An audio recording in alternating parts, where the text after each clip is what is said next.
Mali news la jabaga bela jini amunu sokole wana shu anikli awni nyanguma biye tene marsikalo kletan gili samba flani mwanani bi kuna funu metal gemina Mali arme bambaga chuga mobili jugu bado mine amena ojawira ula nambora enno biye sungalo kle folay kuna fondumo me justice kono mie imam banjugu taraweli ale blala kata sungalo ge agasu kuna fonu wala ni amenu do manga kuna fonu konnala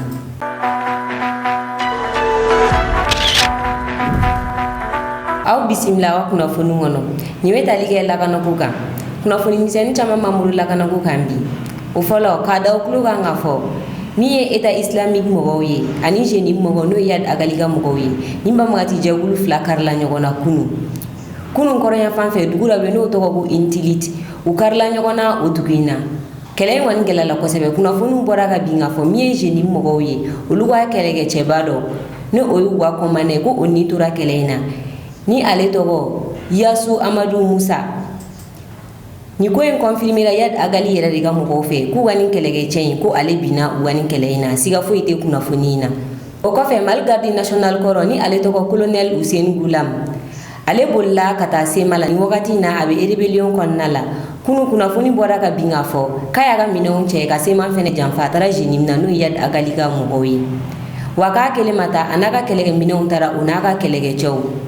ibaye ka foni jagul flabe kele nunu be kungle na kele o akilna mali arme ga bo korean fe fanfe olu be se bu wadoro ku fere to kunna nu ku wasanu oke olu tay warkoi ibaye ka fo sande 2012 la mali arme bolen kidal ni jagul flari kumenno o mamar fachi nyogona o be nyogo nyiro jisi wa wakati na mali arme kumbe ga segi ngado u farala nyogo nga kambar fata ga mali arme kele o bayira ka fo kuni jagul flabe kele iba soro colonel Hussein Gulam sema mogo kuntega sega na volo de soroka dana ga mogo mabli ore la to ay sema bla kata jenim na no yad agaliga mogo yi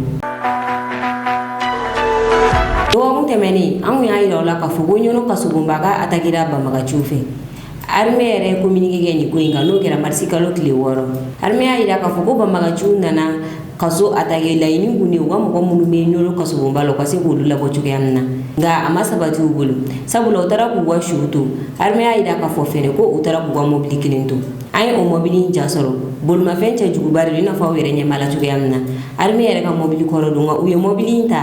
kala be kanega usuri ala ka mobili ngini atu be amna wala sa ka sega boli kana ka kasubul da kari ga do kaso kono kaso da be sega karchu amna ibaye ka fo wata gi mula be no ko sebe sabula al mobili chauffeur aboli baga yere kise mute se go soro to shila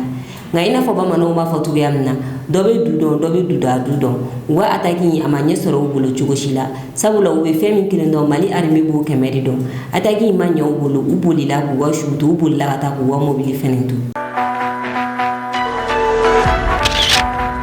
kuna fon flana o betalige justice ga imam banjugu tarawele ale blala kata kaso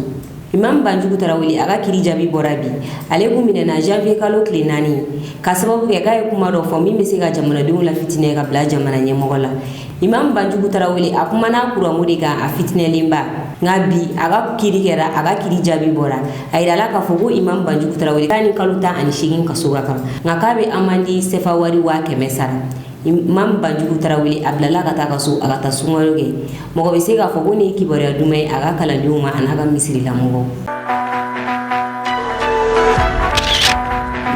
alsa amto justice konnala aras bachi abina blakata kaso gata sungaloge wa Yusuf Bachili ni mogo chama mado aras Bachila ale araju baregele anom nelo no justice fe kabisa en 2023 la marsikalo kleta an saba aira la ka fokayo kuma ro fo kuma mite ben to goshila ni purigere aira ka be fuma go simulation d'infraction sabula ka to kede do ga aira ka fo ko bube kama sare ko nga ka fagarari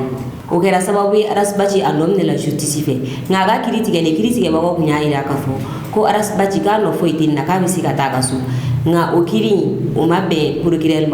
wulil ke cour d'appel e kiri jabibo cour d'appel ya ida ka foko aras Bachi kani kaluta ani shigin kasuga kam kaluta ni shigina be kalu kono tonge kasula be kalu kono tonge kenema nga aras Bachi ay sangle nige kasula no kaluta ni fle mo ko bisiga fokani bladika kam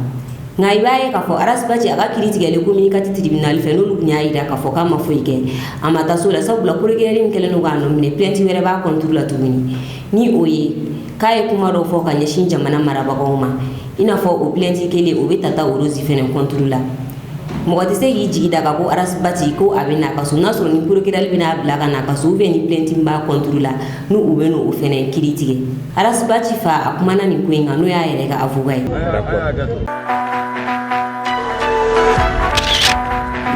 Abdelkader Maïga n'ale premier ministre Mansour Yana moye ina fo anya fo yana tugumina ale kun blala kata kasula sabula Imam Umaru Jara o plainte do a contre la kay ni nunta ka nyeshi ama ale kun mebe mako kaso mbala kuna fon kura wala mi ko ina o de ka fo Abdelkader Maïga o ya bla kata kulikoro o kaso mbala aga kiri betige Afrika lo kilem wanduru abla kata kulikoro kaso mbala yana ga kiri wakati je o kofe ni ayem shifina kamunu minena nolu fereng be bamako kasubu mbale yanno nolu mena ka sababu ke ko marama fe on yudu bulu o ye kelege o biere daman nyongo che fokata o biere do kilim faga o keleina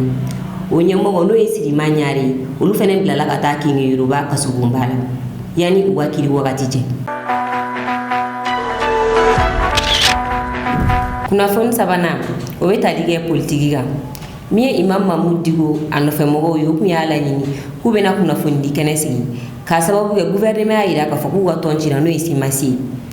we ira ka foku gouvernement ma ya mario duma ku kuna fundi kenesi donc we ala nyini kuba ku yere ka su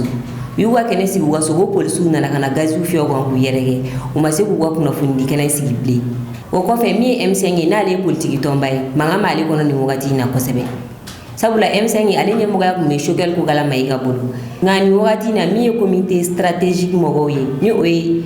maître Mutagatal aleni Imam Umaru Jala ni Jamil Bitar oluya ira ka foko M5 ganye moga te shogel ku gala Maïga bolu blin mi maître Cheikh Umar Konare ni ale avocat ale kuma nan kuinga aya ira ka foko munila be mali abi ni to ngono ni wakati na kasoro wakati no kumega ibiga kele be mali akunta konnala maître Cheikh Umar Konare aya ira ka foko ko abi M5 mogo kono ko fanga be premier ministre la no shogel ko kala Maïga ko fanga te premier ministre la ko ni fanga bala kanu fe mogo munu be kata kasola ko utita kasola ko fanga te premier ministre la ka joro badi mogo ma gouvernement konna la ko ore kelebi ko sabula ka ko ko be jena ka keleke nyon fe ko ngo shogel ko kala Maïga ka le doro ni joro basoro ko kale be M5 konna la ni watina o ni ni anga janga ta maître Cheikh Umar Konare kan kuma nami la bataille au sein du M5, c'est aussi autour de la marmite. Vous avez parlé tout de suite de l'incarcération d'un des partisans de Shogel Maïga, mais cela conforte ce que je vous ai toujours dit, il n'a pas le pouvoir. Mais est-ce qu'il est incarcéré parce que c'est un partisan de J'ai dit, il n'a pas le pouvoir. En Afrique, quand vous avez le pouvoir, votre partisan n'est pas incarcéré. Non. Bamba, vous avez fait l'informatique, moi je suis dans la justice. Ah, mais voilà, donc je suis dans la justice, je sais de quoi je parle. Voilà. D'accord. Donc c'est pour vous dire que